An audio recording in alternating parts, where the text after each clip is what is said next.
Welcome students, आप सबका स्वागत है आपके चैनल पे जिसका नाम है द माइंड मैप। और हम आपको अपडेट देना चाहते हैं कि हमारा जो चैनल का नाम पहले था उसका नाम था एजुकेशन पॉइंट, उसको हमने कम्प्लीटली चेंज कर दिया है और नाम रख दिया द माइंड मैप।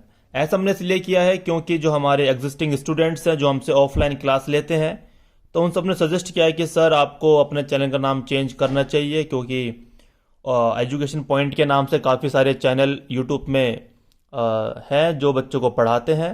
तो इसी की वजह से, और जैसे आप सब ने मुझे सजेस्ट किया है, तो उन सबको कंसिडर करते हुए तो हमने इस चैनल का नाम चेंज करके कर दिया द माइंड मैप। और हमारी टैगलाइन है place to enjoy this study.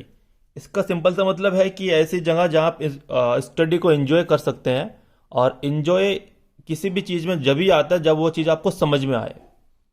तो यहाँ पे हमारे चैनल का मोटिव है कि हम आपको कंसेप्ट इतना अच्छे से डिटेल में बताएं ताकि आप चाह के भी भूल ना पाए। तो आइए हम पढ़ते हैं, और आगे से मैं आपको बोला करूँगा वेलकम स्टूडेंट्स, आप सबको स्वागत है आपके चैनल पे जिसका नाम है द माइंड मैप। तो thank you so much student जिस सबने मुझे सजेस्ट किया ये इस नाम रखने के लिए। और जैसे आप मुझे सजेशन देते जाएंगे मैं वैसे अपनी क्लासेस को आपके अकॉर्डिंग मॉडिफाई करते जाऊंगा, क्योंकि हमारी टीम का अल्टीमेट मोटिव है कि हम आपको बेस्ट एजुकेशन प्रोवाइड कर सके। और कोई भी आपके मन में कन्फ्यूज़न हो किसी भी टॉपिक को लेके, कोई भी क्वेश्चन को लेके जो वीडियो में डाली गई है, आप हमें प्लीज़ कमेंट करके अपने फीडबैक देते रहिए ताकि हम आपके पास और चीज़ें और अच्छे बेटर वे में आपको प्रेजेंट कर सकें। राइट, तो आज हम डिस्कस करेंगे एक्सपेंडिचर मेथड के बारे में। और एक्सपेंडिचर मेथड का मतलब होता है कि हम इसमें कैलकुलेट करेंगे ईडी। राइट, क्योंकि एक्सपेंडिचर मेथड हमारी मैक्रो इकोनॉमिक्स के अंदर भी आता है, नेशनल इनकम के अंदर, वो एक सेपरेट टॉपिक है। तो अगर मैं ईडी की बात करूं, ईडी का मतलब होता है इलास्टिसिटी ऑफ डिमांड। ठीक है, तो उसके अंदर बेसिकली अगर मैं बात करूं तो मेथड होते हैं तीन, जिसका नाम है परसेंटेज मेथड, प्रोपोर्शनेट मेथड और एक्सपेंडिचर मेथड। एक हमारे पास पॉइंट मेथड भी होता है जिसे हम आर्क मेथड बोलते हैं। राइट, लेकिन वो कोर्स में नहीं है, और वो टॉपिक बहुत अच्छा टॉपिक है लेकिन वो कोर्स से हटा दिया है। अगर फिर भी किसी बच्चे को उसके बारे में जानना है, पढ़ना है, या फिर किसी बच्चे को लगता है कि उसकी क्लासेस में वो क्वेश्चन आ सकता है, या मैम ने बोला है, या बीकॉम में, या फिर किसी भी क्लासेस में अगर वो टॉपिक आप पढ़ना चाहते हैं, तो आप मुझे कमेंट करके बताइए, मैं उसके बारे में आपके लिए एक सेपरेट वीडियो अच्छे से बना दूंगा ताकि वो कंसेप्ट भी आपको समझ में आ सके। तो बेसिकली मेथड होते हैं हमारे पास तीन, percentage method, proportionate method, expenditure method. Percentage method, proportionate method हम ऑलरेडी डिस्कस कर चुके हैं डिटेल में, उनके बारे में न्यूमेरिकल्स भी हमने अच्छे से सॉल्व करे हैं। वीडियो आपकी प्लेलिस्ट में अपलोडेड है, आप जाके अच्छे से वीडियो को देख सकते हैं, पॉज करके क्वेश्चन को समझ सकते हैं, वीडियो को आप रिपीट मोड में सुन के अपने कंसेप्ट को क्लियर कर सकते हैं। तो आज हम डिस्कस करेंगे जो कि इसका लास्ट मेथड है, दैट इज एक्सपेंडिचर मेथड। और इसके अंदर हम ऑलरेडी एक क्लास ले चुके हैं, इसके बारे में है, इसका कंसेप्ट को हम समझ चुके हैं। आज सिर्फ डिस्कस होगा इसके न्यूमेरिकल्स के बारे में। कंसेप्ट को जानने के लिए आप इसकी वीडियो पक्का एक बार अच्छे से उसको समझिए ताकि आपको न्यूमेरिकल सॉल्व करने में कोई भी इशू ना आए। तो आइए चलो स्टार्ट करते हैं expenditure method. Basically expenditure method का हमारा दूसरा नाम होता है आउटले मेथड। क्या होता है बच्चे? Outlay method. तो आपको एक्सपेंडिचर मेथड बोले या आउटले मेथड बोले, बात एक ही होती है। तो सबसे जो बेसिक चीज इसके अंदर है, मैं पहले उसको आपको डिस्क्लोज करता हूं, फिर हम इसके अंदर और ज्यादा अच्छे से समझेंगे। देखिए, अगर मैं एक्सपेंडिचर की बात करूं कंज्यूमर पॉइंट ऑफ व्यू से, तो ये होता है price into quantity is equal to total expenditure. Price into quantity मतलब होता है टोटल एक्सपेंडिचर। इसका मतलब कंज्यूमर ने कितनी क्वांटिटी खरीदी है, किस प्राइस पे खरीदी है, जो भी अमाउंट होगा वो होगा उसका टोटल एक्सपेंडिचर। और आपको पता है किसी का एक्सपेंडिचर दूसरी क्या होती है? रेवेन्यू होती है। राइट, तो टोटल एक्सपेंडिचर हुआ आपका कंज्यूमर पॉइंट ऑफ व्यू से और टोटल रेवेन्यू हुआ आपका सेलर पॉइंट ऑफ व्यू से। फॉर्मूला आपका सेम है, प्राइस इंटू क्वांटिटी। तो कंज्यूमर यहां पे वो क्वांटिटी खरीद रहा है, सेलर वही क्वांटिटी बेच रहा है। ठीक है, तो उसके लिए हो जाता है टोटल रेवेन्यू। चलो यहां तक बात समझ में आ गई होगी आई होप। बेसिकली जो इसका बेसिक चीज है इस मेथड का वो ये है कि आप इस मेथड को यूज करके ईडी की एग्जैक्ट वैल्यू कैलकुलेट नहीं कर सकते। राइट, मैं दोबारा रिपीट करता हूं अपने आप को।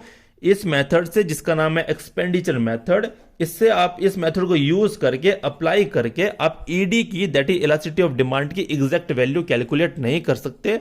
आप बता सकते हैं उसकी टाइप क्या है, और बेसिकली टाइप होती है तीन तरह की इसके अंदर, इलास्टिक, इसका जिसको हम बोलते हैं यूनिटरी इलास्टिक, जिसमें ईडी होती है is equal to 1, inelastic जिसमें होती है ईडी लेस देन 1, या होती है आपकी इलास्टिक ईडी मोर देन 1।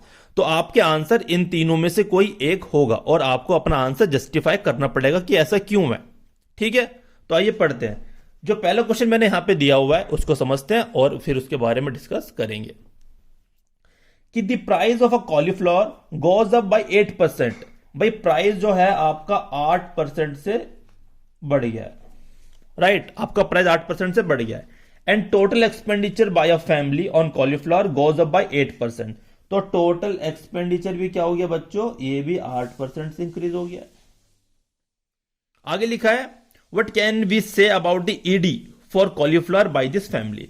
तो हमें कॉलीफ्लावर के ईडी के बारे में बताना है। तो यहां पे साफ साफ हमें दिखाई दे रहा है कि प्राइस और टोटल एक्सपेंडिचर में डायरेक्ट रिलेशन है, right.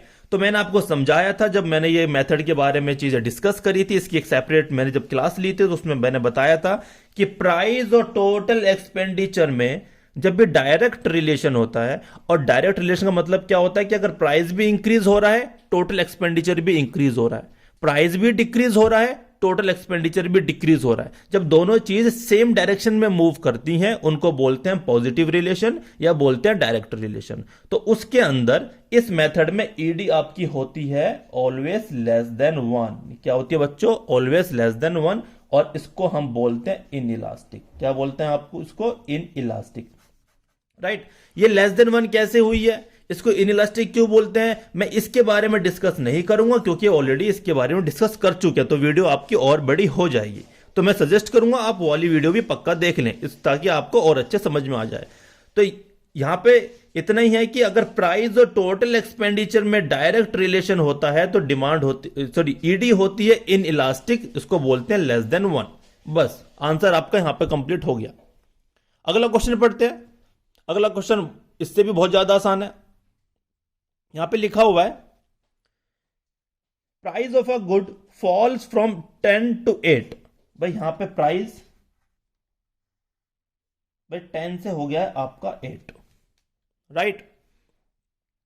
As a result it's demand rises from 80 units to 100 unit. भाई जैसा आपका प्राइस फॉल हुआ है तो आपकी डिमांड क्या हुई है, वो इंक्रीज हो गई है। जो हमने क्वांटिटी डिमांड लिख लिया 80 से हो गई है 100। तो आगे बोला है what can you say about price elasticity of demand by total expenditure method. तो भाई आपको एक्सपेंडिचर मेथड अप्लाई करना है और बताना है कि उसकी ईडी क्या है। क्लियर। तो मैंने आपको बताया था कि अगर हमें टोटल एक्सपेंडिचर कैलकुलेट करना है तो ये होता है बच्चों प्राइस इनटू क्वांटिटी। ठीक है, कंसेप्ट ये है कि कंज्यूमर ने कितनी क्वांटिटी खरीदी है, किस प्राइस पे खरीदी है, जितने टोटल अमाउंट उसने पे करे उसको बोलते हैं टोटल एक्सपेंडिचर।